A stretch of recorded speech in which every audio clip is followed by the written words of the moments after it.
몇 년 전 나는 가평의 작은 마을에 위치한 산속 오두막에서 일주일간 묵게 되었다. 그곳은 인터넷과 전화 신호가 거의 잡히지 않는 외딴 곳이라 도시의 번잡함에서 벗어나 오직 자연과 함께 지내기 위해서였다. 오두막은 깊은 숲속에 자리 잡고 있어서 산책을 즐기기에 아주 좋았다. 하지만 마을 사람들은 이상하리만치 그 숲에 대해 얘기하길 꺼려했다. 심지어 내가 오두막을 예약할 때 민박집 주인도 그 숲에는 저녁이 되면 들어가지 말라고 강력하게 경고했다. 하루는 지친 일상을 떨치고자 하는 호기심에 그 숲으로 산책을 나갔다. 해가 지기 전 돌아오겠다는 계획이었지만 숲은 생각보다도 복잡하게 얽혀 있었고 길을 잃었다는 걸 깨달았을 때는 이미 어둠이 깔리고 있었다. 마음속에 불안감이 스멀스멀 기어오기 시작했지만 스스로에게 침착하라고 다짐하며 발걸음을 옮겼다. 숲은 낮과는 사뭇 다른 모습이었다. 나뭇가지가 부서지는 소리, 바람에 나뭇잎이 스치는 소리, 정체를 알 수 없는 동물의 울음소리가 어둠 속에서 반향했다. 갑자기 뒤에서 인기척이 느껴졌다. 돌아보았지만 아무것도 없었다. 이상한 일이라고 생각했지만 피곤함 탓에 그저 민감해졌을 뿐이라며 스스로를 한심시켰다. 하지만 그 기분 나쁜 느낌은 점점 더 강해졌다. 잠시 후 길가에 낡은 표지판이 보였다. 표지판은 오래되어 글씨가 희미하게 지워져 있었지만 주의 라는 글자는 분명히 읽을 수 있었다. 기묘한 기분이 들어 빠르게 발걸음을 옮기려 할 때 멀리서 낮고 낮은 웃음소리가 들렸다. 그것은 인간의 웃음소리였는데 이상하게도 무언가 비뚤어진 느낌이 들었다. 그 순간 나는 그곳에 머물러선 안 된다는 본능적인 경고를 느꼈다. 이를 악물고 도망치듯 걸음을 재촉했다. 다행히도 얼마 지나지 않아 오두막에 불빛이 보였다. 숨이 턱까지 차오른 채로 문을 열고 들어왔을 때 나는 그 자리에서 주저앉고 말았다. 그제서야 알 수 없는 공포에서 벗어나 안도의 한숨을 내쉴 수 있었다. 그 후로도 그 웃음소리가 귀에서 떠나지를 않았다. 마치 사방에서 들리는 것처럼 생생했다. 심지어 꿈속에까지 나타나 나를 괴롭혔다. 그때마다 오두막에 사람들이 남긴 낡은 일기장을 펼치곤 했다. 그 중에는 나와 비슷한 경험을 한 사람들의 기록이 있었다. 그들은 끔찍한 환영을 보았고 끊임없는 속삭임을 들었다고 했다. 심지어 몇몇은 그 목소리를 따라가다가 실종된 사람들에 대한 이야기도 적혀 있었다. 결국 나는 그 오두막을 떠나기로 결심했다. 떠나는 날 가평의 민박집 주인은 내게 조용히 물었다. 그 숲에서 뭔가 보셨나요? 나는 그저 미소를 지으며 고개를 저었다. 그는 더 이상 묻지 않았고 나도 더 이상 그곳에 대해서는 말하지 않기로 했다. 하지만 가끔 이따금씩 어둠이 짙은 밤에는 그때 들었던 웃음소리가 환청으로 들려오는 것만 같다. 사람들은 그저 이야기에 불과하다고 생각할지도 모른다. 하지만 그 숲의 어둠 속에는 분명히 무언가가 있다고 나는 확신한다. 그러니 만약 그곳에 가게 된다면 제발 해가 지기 전에 돌아오기를 바란다. 대학교를 졸업한 후 나는 서울에서 괜찮은 일자리를 구하게 되었다. 회사는 나에게 지방에서 근무할 것을 제시했고 나는 그 제안을 받아들였다. 나는 바로 지방의 작은 도시로 내려가 살 집을 구하게 되었다. 비록 작은 원룸이었지만 내게는 만족스러웠다. 싸고 깨끗했으며 무엇보다 목조 구조의 고즈넉한 느낌을 주는 매력적인 공간이었다. 다만 약간 이상한 점이 있다면 주인이 계약할 때 이상한 부탁을 했다는 것이다. 이 방의 벽장 안에는 아무것도 넣지 않는 게 좋습니다. 그냥 빈 채로 두세요. 처음에는 이상하게 들렸지만 그냥 관습적인 조언이라고 생각했다. 이사를 끝내고 회사를 다니면서 내 나름대로 바쁘고 행복한 일상을 보내고 있었다. 하지만 시간이 지나면서 이상한 일이 벌어지기 시작했다. 어느 날 휘몰아치는 바람에 잠을 설치던 나는 한밤중에 깨어났다. 벽장 쪽에서 무언가 긁히는 소리가 들렸기 때문이다. 처음에는 바람에 의해 나무가 마찰되는 소리라 생각했지만 그 소리는 매일 밤마다 계속되었다. 고양이가 안에 갇힌 것만 같은 혹은 누군가가 벽장 안에서 벽을 긁고 있는 것만 같은 기분 나쁜 소리였다. 한 번은 충분히 견디다 못한 나는 밤에 갑작스럽게 벽장을 열었다. 하지만 안에는 아무것도 없었다.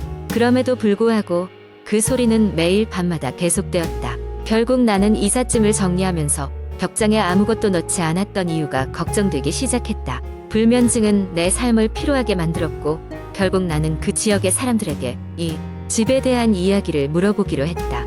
마을 주민 중 한 노인이 나에게 이렇게 말했다. 집에는 오래전 혼자 살던 한 노파가 있었다.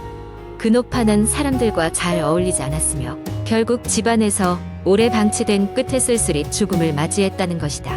내가 사는 원룸은 그 노파가 살던 집을 개조한 것이라고 했다. 노인은 벽장 속에 무언가 넣지 말라는 주인의 경고에 대해 의미심장한 미소를 지으며 노파가 생전에 그 벽장에 무언가를 숨겼다느니 혹은 벽장 안에 무언가가 있다고 경고하곤 했다는 소리를 들었지만 별다른 정보를 얻지는 못했다. 아무리 무서워도 현실적으로 그 벽장 속에 들어가 직접 확인해보고 싶은 생각이 없었다. 하지만 어느 날 밤 마치 손정의 소리처럼 무엇인가 외치는 소리가 들렸다. 나는 벽장 안에 들어가 손전등을 비추었다. 벽장은 평범한 나무 판자로 이루어져 있었고 그 바닥을 만져보니 이상하게도 한 부분이 살짝 울리고 있었다. 한 첨가된 양식을 비틀어 들어올리자 그 아래에는 작은 공간이 있었다. 그곳에는 오래된 일기장과 사진 한 장이 남겨져 있었다. 일기장은 정신이 혼미할 정도로 이상한 글들로 채워져 있었다. 얼마나 많은 시간이 지났는지 모를 선명하지 않은 사진에는 한 무리의 사람들이 무표정한 얼굴로 나를 바라보고 있었다. 그제야 나는 깨달았다. 벽장 속 소리는 그들이 나에게 다가오는 소리였음을. 그날 이후 나는 그 집에서 이사 나와야만 했다. 지금은 새로운 곳에서 삶을 살아가고 있지만 가끔씩 그 집이 생각나면 등골이 오싹해진다. 어쩌면 그 집의 벽장은 지금도 누군가의 비밀을 간직하고 있을지도 모른다. 세 번째 이야기. 대학교 시절 나는 친구들과 함께 여름 방학을 맞아 여행을 가기로 했다. 목적지는 강원도의 외딴 산속에 있는 작은 펜션이었다. 인터넷에서 우연히 발견한 이곳은 다른 상업적인 펜션들과는 달리 아주 조용하고 한적해 보여 마음에 들었다. 우리는 그곳에서 자연을 만끽하며 도시 생활에서 벗어나 힐링을 할 생각이었다. 출발 당일 친구 3명과 나는 차를 몰고 도로를 달렸다. 길은 점점 더 좁아지고 주변은 점점 더 깊은 숲으로 둘러싸였다. 도착하기 직전 갑자기 차의 온도계가 빨간색으로 변하더니 엔진에서 연기가 나기 시작했다. 다행히도 가까운 곳에 작은 정비소가 있어 차를 맡겼다. 정비사는 우리가 묵기로 한 펜션을 알고 있었고 그곳까지 데려다 주겠다고 했다. 펜션은 도로에서 약간 떨어진 산속에 외롭게 자리 잡고 있었다. 첫 인상은 무척 좋았다. 아름다운 자연과 평화로운 분위기, 그리고 시골 특유의 신선한 공기가 우리를 맞이했다. 우리는 펜션 주인인 할아버지께 인사를 드리고 짐을 풀었다. 할아버지는 매우 친절했지만 무언가 알아채지 못할 불안감을 주는 눈빛을 가지고 있었다. 밤이 되어 우리는 펜션의 작은 거실에 모여 앉아 이야기를 나누기 시작했다. 그때 내 친구 중 하나인 희진이 갑자기 우리에게 괴담을 들려주겠다고 했다. 희진은 이 지역에서 오래전부터 전해 내려오는 무서운 이야기를 들었는데 그 이야기가 바로 우리가 묵고 있는 이 펜션에 관련된 것이었다. 그 옛날 이 펜션에는 한 가족이 살고 있었다고 한다. 그러던 어느 날 어린 딸이 실종되었고 가족은 절망에 빠졌다. 경찰과 마을 사람들이 대대적인 수색을 벌였지만 그 아이는 결국 찾지 못했다. 몇 주 뒤 펜션 근처의 우물에서 기이하게 훼손된 아이의 시체가 발견되었고 그 사건 이후 가족들은 모두 이곳을 떠났다는 것이었다. 희진의 이야기를 듣고 우리 모두는 괜히 소름이 돋았다. 그리고 그 순간 펜션에 흐르는 기묘한 정적 속에서 갑자기 누군가의 흐느낌 소리가 들려왔다. 우리는 놀라서 주위를 둘러봤지만 그 소리는 금세 멈췄고 아무것도 보이지 않았다. 장난을 치는 거라고 생각하려 했지만 그 흐느낌 소리는 너무나도 실제 같았다. 다음 날 아침 우리는 그 이야기를 잊고 펜션 주변을 산책하기로 했다. 그때 우연히 펜션 뒤뜰의 작은 숲에 들어가게 되었다. 그곳에서 우리는 작은 돌무더기를 발견했는데 그것은 마치 누군가가 급히 만든 무덤처럼 보였다. 희진은 그곳에서의 아이를 찾지 마세요 라는 문구가 적힌 오래된 쪽지를 발견했다. 우리는 다시금 소름이 돋아 더 이상 그곳에 머무르지 않기로 했다. 그날 오후 우리는 차를 수리한 후마을로 돌아가기로 결심했다. 펜션을 떠나기 전 주인 할아버지는 아무 말 없이 우리를 배웅했고 우리는 서둘러 그곳을 벗어났다. 돌아오는 길에 우리는 펜션에서 있었던 일이 사실인지 아닌지 아리송한 상태로 한동안 이야기를 나누었다. 몇 년이 지난 지금도 우리는 그 펜션 이야기를 종종 떠올린다. 인터넷에서 아무리 그 펜션의 정보를 찾아봐도 그곳의 정확한 위치나 그 이후의 사건에 대한 기록은 찾을 수 없다. 친구들은 그날의 일이 단순한 우연의 연속이었다고 말하지만 나는 여전히 그 펜션에 남아있을지 모를 어떤 미스터리한 기운을 믿고 있다. 물론 다시 그곳을 찾아갈 용기는 없다. 네 번째 이야기. 몇 년 전 나는 대학을 졸업하고 첫 직장 생활을 시작했다. 회사는 수십 층짜리 높은 빌딩의 한 층에 있었고 나는 그곳에서 적응하느라 정신이 없었다. 어느 날 야근을 하게 되었는데 그날따라 건물의 분위기가 이상했다. 평소에도 늦게까지 남아있는 사람들이 많았지만 그날은 나 혼자였다. 사무실의 불이 모두 꺼져 있고 복도만 희미하게 비상등이 켜져 있었다. 나는 급히 남은 일을 끝내고 집에 가려고 컴퓨터 앞에 앉았다. 오래된 컴퓨터는 윙윙거리며 소리를 냈고 그 소리가 이상하게 공허하게 들었다. 일을 하다가 문득 물을 마시러 탕비실로 간 나는 무엇인가 이상한 기운을 느꼈다. 느낌이 이상해서 주변을 두리번거렸지만 아무것도 발견하지 못했다. 그런데 복도를 걸어가는데 복도 끝에 있는 유리창에서 이상한 것이 보였다. 마치 사람 그림자 같은 게 스쳐 지나간 것이다. 순간 소름이 돋아서 발걸음을 멈췄다. 그러나 착각이겠지라고 스스로를 다독였다. 일이 너무 많아서 몸이 피곤해서일 거라 합리화하고 서둘러 일을 끝냈다. 마지막 문서를 저장하고 컴퓨터를 끄려는 찰나 모니터 화면에 낯선 얼굴이 비쳤다. 황급히 뒤돌아보았지만 아무것도 없었다. 겁에 질린 나는 빨리 집에 가야겠다고 생각했다. 서둘러 짐을 챙기고 엘리베이터 쪽으로 향하는데 엘리베이터 버튼을 누르자마자 불이 꺼졌다.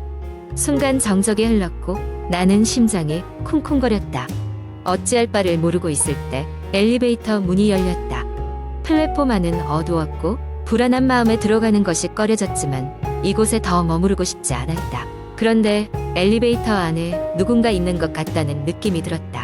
설마 하며 조심스럽게 엘리베이터 안으로 걸어가니 갑자기 낯선 여자의 웃음소리가 들려왔다. 깜짝 놀라 주변을 둘러보았지만 아무것도 없었다.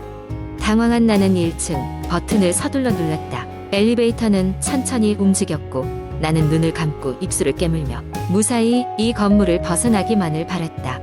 그런데 갑자기 엘리베이터가 멈췄다. 비상등만 켜진 상태에서 갑자기 찬 기운이 엘리베이터 안을 감쌌다. 그 찰나 누군가 내 옆에 서 있다는 끔찍한 느낌이 들었다. 나는 도저히 눈을 뜰 용기가 나지 않아 엘리베이터 벽에 기대어 숨죽이고 있었다. 그러던 중 갑자기 등 뒤에서 차가운 손이 느껴졌다.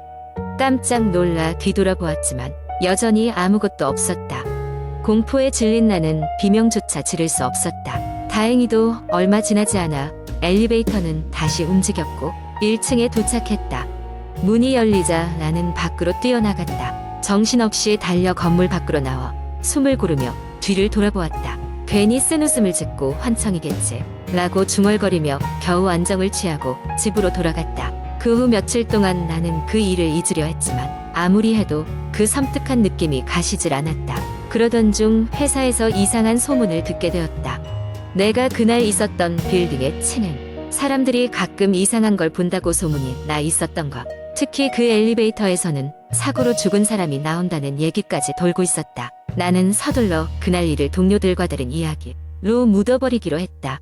하지만 가끔씩 밤늦게 그 건물을 지날 때면 여전히 등골이 오싹해진다. 그날 엘리베이터에서 만난 그것이 대체 무엇이었는지 나는 끝내 알 수가 없다. 그저 두 번 다시 마주치지 않기를 바랄 뿐이다.